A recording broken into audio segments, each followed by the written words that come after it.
रात 3:30 बजे के लगभग सिद्धार्थ को बेचैनी हुई थी और उस वक्त उन्होंने अपनी मां से पानी भी मांगा था। जो जानकारी इस वक्त मिल रही है पुलिस के हवाले से, मुंबई पुलिस के हवाले से बड़ी खबर आ रही है कि रात में सिद्धार्थ को बेचैनी महसूस हुई थी। तो क्या रात में ही तबीयत बिगड़ने लगी थी? 3 से 4 बजे के बीच बेचैनी महसूस हुई थी सिद्धार्थ को। देखिए, बड़ी खबर आपको बता रहे हैं सिद्धार्थ पर। पुलिस के हवाले से खबर आई है कि रात में ही सिद्धार्थ शुक्ला को बेचैनी हुई थी। 3 से 4 बजे के बीच का ये वक्त था जब सिद्धार्थ को बेचैनी हुई थी। दवाई लेने के बाद सिद्धार्थ सोने चले गए और सिद्धार्थ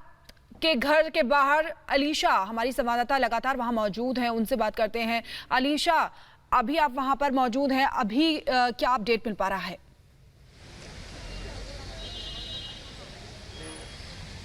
देखिए, बिल्कुल सबसे पहले तो तस्वीरें जो है वो हम सिद्धार्थ शुक्ला के घर के बाहर से दिखाएंगे, जहां एक तरफ उनके घर के अंदर टीवी एक्टर से लेकर जो है बॉलीवुड से जुड़े लोग जो है वो लगातार उनके घर पर पहुंच रहे हैं। और हमने देखा कि राहुल महाजन, शेफाली और साथ ही अंकिता सिंह, ये सभी जो है अभी फ़िलहाल यहाँ पर सिद्धार्थ शुक्ला के घर पर पहुँचे। वहीं पर लगातार सुबह से ही, जब से सिद्धार्थ शुक्ला के जो है हमारे बीच न रहने की खबर आने के बाद फैंस का जो जमावड़ा है वो लगातार दिखाई दे रहा है। लेकिन सबसे बड़ी बात, जहाँ तक अब मुंबई पुलिस ऑफिशियल्स की ओर से जो सूत्रों से पता चली है कि सिद्धार्थ शुक्ला के जो परिवार है, उनकी जो माताजी है, उनका ऑलरेडी स्टेटमेंट रिकॉर्ड हो चुका है। और साथ ही अब बताया जा रहा है कि सिद्धार्थ शुक्ला का जहां एक तरफ पोस्टमार्टम किया जाएगा, जिसमें वीडियोग्राफी जो है वो पूरी रिकॉर्ड की जाएगी, इंपॉर्टेंटली केमिकल एनालिसिस जो है वो किया जाएगा। इतना ही नहीं, लेकिन पुलिस को जहां तक परिवार की ओर से जो इन्फॉर्मेशन दी गई है कि बीती शाम तक सिद्धार्थ शुक्ला जो है काफ़ी शांत थे, लेकिन रात के करीबन 3 से 4 बजे का समय था जहां पर सिद्धार्थ शुक्ला को काफ़ी बेचैनी सी महसूस होने लगी, जिसके बाद उन्होंने जो है मेडिसिन खाए थे। मेडिसिन खाने के बाद वो सो गए, लेकिन जब वो सुबह जो है न जाग रहे थे, जिसके बाद उनके परिवार की ओर से एम्बुलेंस, डॉक्टर को जो है वो बुलाया गया, जिसके बाद पता चला कि उनको अस्पताल में भर्ती करना सबसे ज़्यादा इम्पोर्टेंट दिखाई दे रहा था और उनके परिवार की ओर से एम्बुलेंस को बुलाया गया। लेकिन जैसे ही एम्बुलेंस कूपर अस्पताल में पहुंचने के बाद देखा गया कि वहां पर जो डॉक्टर मौजूद थे, डॉक्टर की ओर से उनको एडमिशन से पहले ही जो है डेथ डिक्लेयर कर दी गई थी। यानी 10:30 बजे जहां पर सिद्धार्थ शुक्ला को उनके घर से लेकर, अलीशा, आप ये जानकारी इस वक्त दे रही हैं कि जो मां का स्टेटमेंट है वो रिकॉर्ड किया गया है और उसी के मुताबिक जो जानकारी मिल रही है, जो मुंबई पुलिस बता रही है कि रात तकरीबन 3 से 4 बजे के बीच बेचैनी महसूस हुई थी सिद्धार्थ शुक्ला को, जिसके बारे में परिवार की ओर से बताया गया।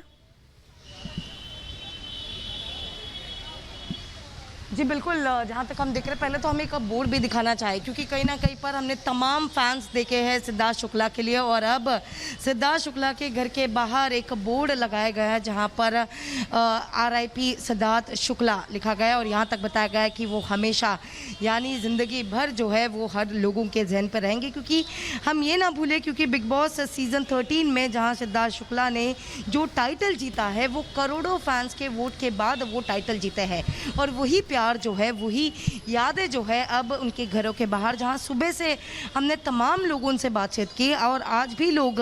कहीं ना कहीं ये कहते हुए दिखाई दे रहे हैं कि उनको अभी भी यकीन नहीं हो रहा है कि सिद्धार्थ शुक्ला जैसे, जिनकी उम्र महज 40 साल है और उन्होंने सोशल मीडिया के ज़रिए हमेशा से लोगों को इंस्पायर किया है, हमेशा मोटिवेट किया है, उनके फिटनेस को लेकर हो या फिर हर एक चीज़ को लेकर हो, उन्होंने हमेशा से मोटिव किया। लेकिन उसके बाद आज जहाँ तक सिद्धार्थ शुक्ला जो कि जो है वो आज लोगों के बीच में नहीं रहे, हमारे बीच में नहीं रहे, कहीं ना कहीं पर टीवी इंडस्ट्री को लेकर शौक तो ज़रूर रहा है, लेकिन तस्वीरें जो है हम आपको लगातार दिखा रहे हैं इस कोविड समय पर भी, जहां लोग सिर्फ सिद्धार्थ शुक्ला की एक आखिरी ग्लिम्स देखने के लिए जो है घंटों से इंतजार कर रहे हैं। बिल्कुल हम देख पा रहे हैं वहां पर फैंस जो है वो लगातार बने हुए हैं, क्योंकि सिद्धार्थ शुक्ला इन सभी के दिलों की धड़कन थे। हमारे साथ न्यूज रूम से रीमा और निधि वसंदानी हमारे सहयोगी हमारे साथ जुड़ गई हैं। निधि, आपके पास आना चाहूंगी कि जिस तरीके से अभी बोला गया है कि 3 से 4 के बीच में सिद्धार्थ शुक्ला को बेचैनी हुई थी, लगातार पुलिस नजर बनाई हुई है। बिल्कुल शिखा, लगातार हम नज़र बना के रखे हुए हैं और एक जो सूत्रों के हवाले से हमें खबर मिल रही है उसके मुताबिक ये कि रात में उन्हें 3 से 4 बजे के बीच में सिद्धार्थ शुक्ला को चेस्ट पेन की शिकायत आई। उन्हें बहुत अनईजीनेस लगा और उसके बाद उनके परिवार में जो उनकी माँ हैं वो उन तक पहुंची, उन्होंने कुछ मेडिसिन ली, फिर वो सो गए। लेकिन सुबह भी बताया जा रहा है, ऐसा हमें बताया जा रहा है, सूत्रों के हवाले से जानकारी मिल रही है कि सुबह भी उन्हें चेस्ट पेन की शिकायत थी। ठंडा पानी उन्हें दिया गया, उसके बाद उन्हें फिर अनकॉन्शियस जैसा लगने लगा, ये जानकारी हमें मिल रही है। और फिर वो फिर सोए और उसके बाद फिर अचानक से उन्हें अस्पताल में आनन फानन में ले जाया गया, जिसका मतलब ये समझा जा रहा है कि क्योंकि अगर आप देखेंगे ओशीवारा जहां पर शिखा उनका घर है, उनका निवास है सिद्धार्थ शुक्ला का, ओशीवारा में उससे कूपर अस्पताल की जो दूरी है वो 27 मिनट की है। यानी करीब बताया जा रहा है 6 से 7 किलोमीटर 8 किलोमीटर की दूरी है। और अब देखिए लगातार अब जानकारियां छन छन कर सामने आ रही हैं। इस बीच जो हम तस्वीरें दिखा रहे हैं वो भी हम सिद्धार्थ शुक्ला के जो आवास है जहां पर ओशीवारा स्थित, वहां पर एक बड़ी सी तस्वीर लगाई गई है, रेस्ट इन पीस का वहां पर एक बड़ा बोर्ड लगाया गया है और वहां पर श्रद्धांजलि देने के लिए जो फैंस हैं वो बड़ी तादाद में इस वक्त सिद्धार्थ शुक्ला के घर पर पहुंच रहे हैं। वहीं कूपर अस्पताल में पोस्टमार्टम जारी है। पहले बताया जा रहा था कि जो अंतिम संस्कार है वो आज ही होगा, लेकिन अभी इसको लेकर भी परिवार की तरफ से जो कंफर्मेशन है वो सामने आएगा। जो मां है रेणु शुक्ला, सिद्धार्थ शुक्ला की, उनका स्टेटमेंट रिकॉर्ड किया गया, लेकिन किसी तरह का फाउल प्ले है ऐसा अभी नहीं कहा जा रहा। बिल्कुल सही बात है, कोई फाउल प्ले की बात यहाँ पर परिवार कर